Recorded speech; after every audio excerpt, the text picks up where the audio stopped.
સિંહોનો ગઢ ગણાતા અમરેલી જિલ્લામાં જો વાત કરીએ તો અમરેલી જિલ્લો છે તે સિંહોનો ગઢ ગણે છે. સાવરકુંડલા પંથક જે છે, સાવરકુંડલા પંથકની નજીક આવેલો વિદ્યારા અભયારણ્યની આસપાસ જો ગામ વાત કરીએ તો સિંહોની વસ્તી ગણતરી અંદર નોંધપાત્ર વધારો થયો છે. આગામી દિવસોની અંદર થોડા દિવસ બાદ સિંહની વિશ્વ સિંહ દિવસ આવી રહ્યો છે, ત્યારે સિંહો માટે સિંહો પ્રેમીઓ જે છે તેના માટે ખુશીના સમાચાર છે. સાવરકુંડલા પંથકની જો વાત કરીએ તો ખોડિયાણા ગામ છે. ખોડિયાણા ગામ નજીકની અંદર જે ગીર વિસ્તાર છે તેમાં 18 જેટલા સિંહોનું ગ્રુપ છે તે અત્યારે વસવાટ કરી રહ્યો છે.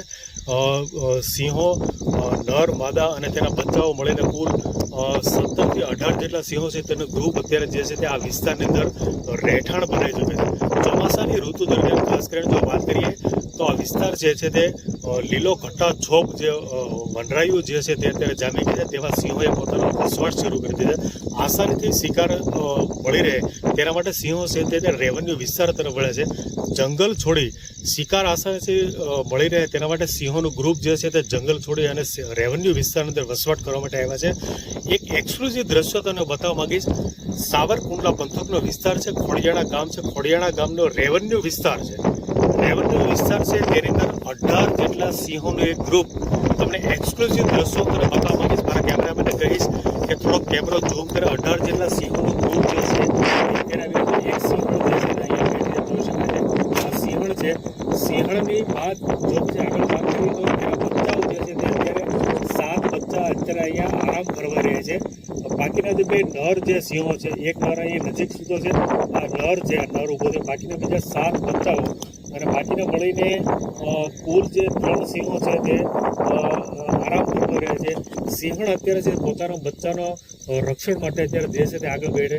મારાથી લગભગ 20 ફૂટ જેટલું અંતર અત્યારે જો ગણી શકાય કે 20 ફૂટ જેટલું અંતર સિંહોથી અમે દૂર છે.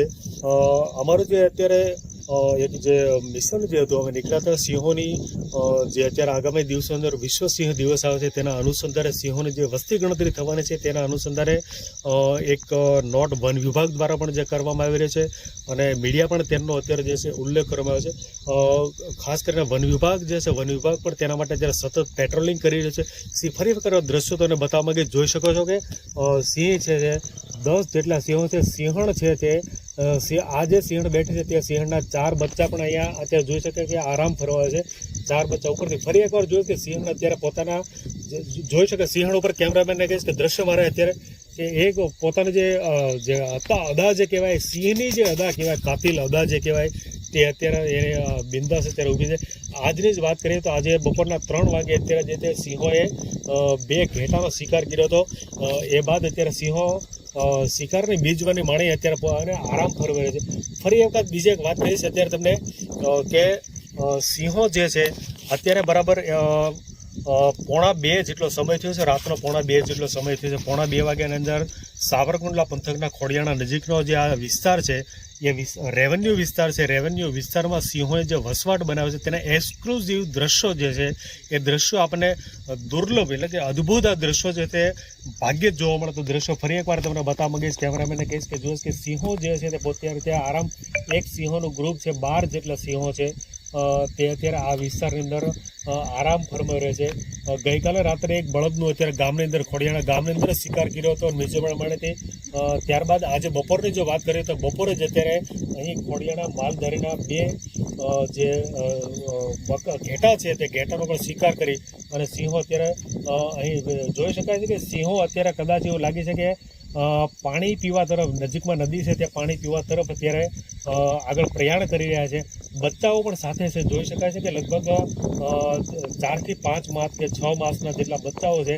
4 બચ્ચાઓ છે તે બચ્ચાઓ પણ અત્યારે તેનો જે પરિવાર જે કહી શકાય સિંહણ છે, નર છે, માદા છે, તેની પાછળ તેના બચ્ચાઓ પણ અત્યારે ચાલી રહ્યા છે. બાકીના 2 જે મોટા એક નર અને એક માદા છે તે પણ અત્યારે આરામ ફરવે. જોઈ શકે કે આપણે ગણીએ તો 1 2 3 4 5 6 7 8 9 10 11 એમ કરીને કુલ 12 સિંહો છે. 12 સિંહોનું એક ગ્રુપ જે છે તે આ વિસ્તારની અંદર છેલ્લા લગભગ 20 જેટલા દિવસથી આ વિસ્તારની અંદર પોતે આવે ત્યારે પડાવ નાખ્યો છે. ઉલ્લેખનીય છે કે આ વિસ્તારની અંદર સિંહોએ પડાવ નાખ્યો છે તેનાથી ખેડૂતો જે છે તે ખેડૂતની અંદર ક્યાંક કરીએ તો ખેતીનો જે પાક છે તે ખેતીના પાક પર તેમનું રક્ષણ થાય છે.